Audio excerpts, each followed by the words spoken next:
Emotional detachment rarely happens immediately. It develops gradually after trust fractures. At first, there is anger, confusion, and urgency. But when those emotions settle, something colder often replaces them. Detachment is not the absence of feeling. It is the reduction of emotional investment. After betrayal, the nervous system recalibrates exposure levels. Investment begins to feel expensive. The mind seeks stability after rupture. Stability requires reducing unpredictability. One way to reduce unpredictability is to reduce attachment. Less attachment means less vulnerability to disruption. This shift is subtle at first. You respond normally, speak normally, and behave consistently. But internally, intensity has decreased. Something is being held back. Holding back feels responsible. It feels like learning from experience. You tell yourself you are simply being careful. Carefulness replaces emotional surrender. Emotional surrender is what makes connection deep. It allows openness without constant monitoring. After betrayal, monitoring increases. Monitoring slowly erodes warmth. Warmth requires safety. Safety requires trust. When trust has been destabilized, warmth becomes conditional. You may still care. You may still show affection. But the spontaneity that once existed is reduced. Spontaneity is replaced with evaluation. Evaluation replaces immersion. Immersion is what makes emotional bonds feel alive. When immersion decreases, detachment begins to form structure. Structure turns into habit. Habit becomes new identity.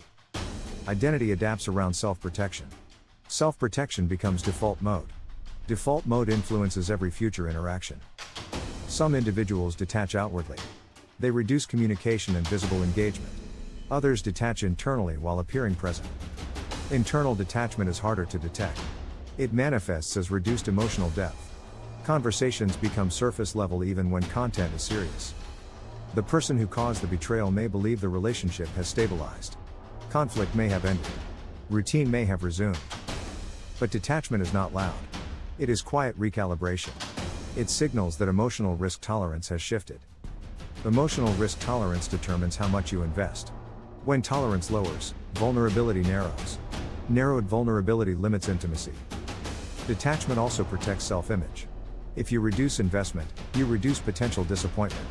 Reduced disappointment feels safer than potential fulfillment. This safety comes at cost. Deep connection requires willingness to risk emotional exposure. Exposure feels dangerous after rupture. Some individuals mistake detachment for maturity. They interpret emotional distance as strength. They equate reduced reaction with control. Control can appear powerful. But it often hides fear. Fear of repetition, humiliation, or misjudgment drives restraint. Over time, detachment can become chronic. Even new relationships are approached cautiously. Emotional access becomes tiered rather than open. Tiered access creates hierarchy and closeness. Few individuals reach deeper levels. Many remain at controlled distance. This structure minimizes vulnerability. But it also minimizes depth. Depth requires emotional elasticity. Elasticity allows emotional stretch without breaking. Betrayal reduces elasticity temporarily. Without processing, it reduces elasticity permanently. Emotional detachment is often misunderstood as indifference.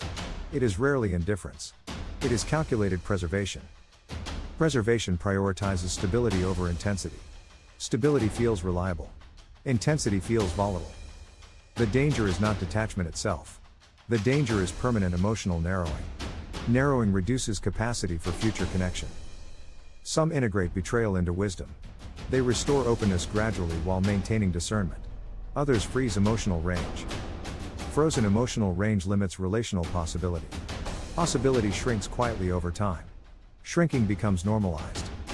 Emotional detachment changes attachment style. It shifts expectation from trust to verification. Verification reduces ease. Ease is the foundation of deep bonding. Without ease, relationships feel transactional. Transactional dynamics replace intimacy. The individual who detaches may not even notice the shift fully. It feels gradual and justified. Justification reinforces the pattern. Over time, detachment reshapes identity. You become someone who does not give easily. Giving easily once felt natural. The question is not whether detachment occurs.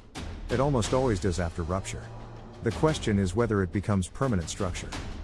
If detachment integrates into awareness, growth occurs. If it hardens into default defense, isolation follows. Isolation feels stable but limited.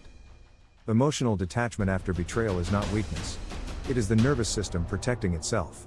But protection that never relaxes becomes prison. The psychology of detachment reveals a central truth. Trust once broken changes exposure tolerance. And exposure tolerance defines intimacy. You may reconnect. You may care deeply again. But you will never attach with the same unconscious innocence. Something inside now measures before investing. And that measurement is the imprint betrayal leaves behind.